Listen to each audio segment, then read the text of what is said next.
Assalamu alaikum, brothers and sisters. Welcome back to the Islamic Shahada channel. It's truly amazing when we see people who used to be against Islam, but now they have become Muslims and defenders of Islam. Guidance or direction from Allah subhanahu wa ta'ala can come to anyone at any time, and no one can predict it. Guidance cannot be inherited or passed down. It comes to those whom Allah subhanahu wa ta'ala wills, specifically to those who earnestly seek the truth of Islam and study it correctly. In this video, I will share the most emotional stories of some people who used to be against Islam but have now become Muslims or embraced Islam. Shermon Burgess, one of Australia's most notorious anti-Islam activists, caused a stir within his community by deciding to convert to Islam. Shermon Burgess had been a national figure since 2010 due to his involvement with now-defunct far-right nationalist groups such as the United Patriots Front, UPF, Reclaim Australia, and the Australian Defence League. He became well known for his role in the 2015 anti-Islam protests, centered on the construction of a mosque in Bendigo. At the time, his group was the fastest-growing anti-Islam organization with 5,000 members. During these activities, he played a crucial role in organizing numerous demonstrations and protests against Islam alongside other neo-Nazi figures like Blair Cottrell and Neil Erikson. His social media page, The Great Aussie Patriot, shared racist and incendiary content with tens of thousands of followers. Shermon Burgess was also a member of the metal band Eureka Brigade, which released an anti-Islam song titled Border Patrol that encouraged burning mosques and referred to the Cronulla riots as the Australian Muslim Holocaust. Half a decade later, Burgess's personal Facebook account now features a cover photo of the Palestinian flag overlaid with the SHAHADA, Islamic Declaration of Faith, and posts praising Islamic prayer murals in the regional town of Jindabyne. In 2023, Burgess confirmed to the Australian independent media outlet Crikey that he and other former anti-Islam activists had recited the Shahada and were welcomed by the local mosque. The Muslim community is very kind and amazing. If you need help, they are there for you, said Shermon Burgess. Burgess's introduction to Islam began after meeting Yusra Rose, the leader of the Muslim freedom movement. He admitted that Yusra explained the true meaning of Islam to him. Burgess said he reversed his beliefs, having once claimed that multiculturalism has failed. Islam is not compatible with our way of life. After witnessing the strength of the Australian freedom movement, anti-vaccine, anti-government, and multicultural activism fueled by conspiracy theories emerging from the COVID-19 pandemic, his protests attracted diverse crowds from various ethnic, cultural, and religious backgrounds, united by their opposition to pandemic health measures. His encounter with Yusra Rose was pivotal in providing him with a clearer perspective on Islam. Speaking on his Facebook page last December, Burgess said, "Back in 2015-2016, you would never see me standing alongside a Muslim fighting for the same cause, not in a million years. But now, things have changed. Now I will stand alongside Muslims to fight against the oppressive Zionists and Freemasons who rule us." No longer fighting against Islam as he once did, Burgess now stands with Muslims in their struggle. Despite being a recent convert, Burgess's passion for defending Palestine and Islam rivals that of any other Muslim. This is evident from his Facebook profile, now adorned with a cover photo of the Palestinian flag bearing the Tawheed inscription. Burgess mentioned that his former far-right colleagues and members of anti-Islam groups attacked him online upon learning of his conversion to Islam. "Many of them are heavy drinkers," he said. "I appreciate the health aspects of Islam, how they train hard and abstain from alcohol and drugs." Joram Van Klaveren, a former author of anti-Islam books, once served as the right-hand man to Geert Wilders, crafting messages for the Party for Freedom, PVV, that portrayed Islam as a lie and advocated for banning the Quran and mosques in the Netherlands. But that was in the past. Joram Van Klaveren is now a Muslim and actively works to dismantle the myths he once promoted about Islam. "The things I helped develop are still out there. They are still using the tools I provided," said Joram Van Klaveren.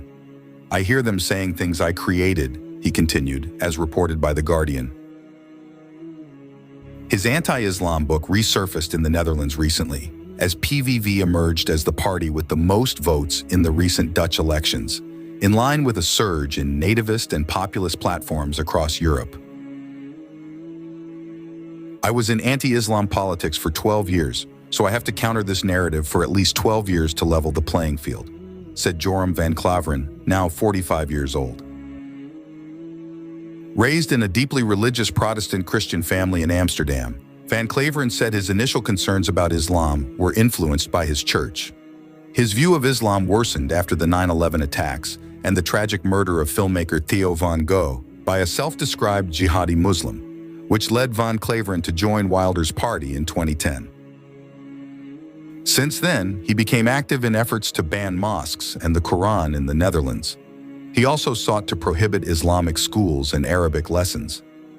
"At that time, I thought it was good because we were fighting Islam," said Van Klaveren.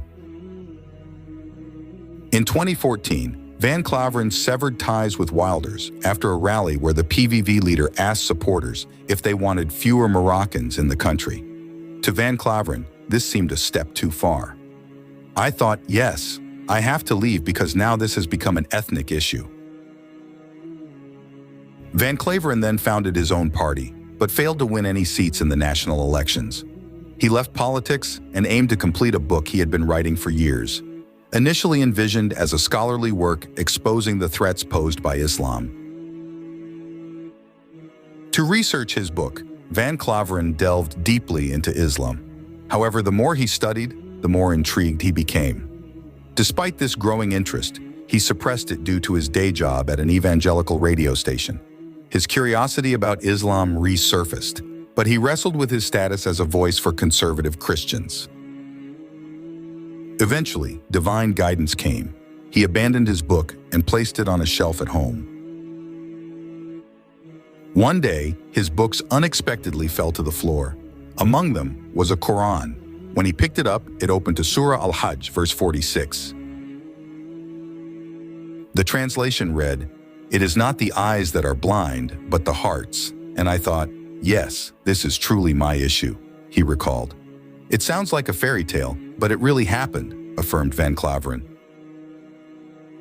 In 2019, Joram Van Klaveren publicly announced his conversion to Islam. He made this announcement to rectify the anti-Islam stance he had once promoted. "My teacher said, 'You also have a responsibility because you incited hatred against Muslims,'" Van Klaveren recalled. News of his conversion made headlines nationwide and was even a topic while Wilders was live on TV. Journalists bombarded the PVV leader with questions. "I didn't see this coming," said Wilders, likening Van Klaveren's decision to a vegetarian working in a slaughterhouse. Another notable convert was Arnoud van Doorn, a former PVV city council member in The Hague who embraced Islam in 2013. "I never thought PVV would become a breeding ground for converts," Van Doorn wrote on social media at the time. Many of Van Klaveren's followers felt betrayed. Some were very hostile. "I received over 2,000 death threats," revealed Van Klaveren. "It was extreme. People said they would rape my wife, kill my children. They even sent my children's school addresses to intimidate me," he added. After the initial turmoil, Van Klaveren reflected on what had drawn him to his previous views and how to address the backlash. In 2020, he joined others in launching a Muslim-led foundation in the Netherlands to educate the public about Islam and its history. After visiting over 200 schools, the foundation opened a museum in Rotterdam in June called the ISLAMIC Experience Center. The main goal is to dispel misunderstandings and increase empathy, he said. When I was in the Party for Freedom, we always said Islam was foreign to us. It had nothing to do with Europe. But of course, when you look at Spain, for example, in Andalusia, that's nonsense. When asked if he felt guilt or regret for his actions with the PVV, Van Klaveren said, "Of course I feel ashamed of what I said. I had a plan, but Allah is the best of planners and my life took a different direction." Van Klaveren estimates that about 12 of the 37 seats won by PVV in the recent election surge could be attributed to those strongly opposed to Islam. The rest, he suggests, might be due to voters' disillusionment with mainstream parties failing to address rising living costs, the erosion of the welfare state, and skyrocketing housing prices. If you really have no money and you see people getting houses you've been on the list for 10 years, whether they're immigrants or not, you feel like, "I'm not important enough," said Van Klaveren. As European countries grapple with the rise of far-right groups, he calls for a mature response, citing an incident in Arnhem, Netherlands, where the leader of the Pegida movement recently burned a Quran. In response, Muslim groups distributed free copies of the Quran to anyone interested. "Every time he burns one Quran, we give away 1,000, said Van Klaveren. Laughing, he added, "So I don't know if he will burn a Quran again."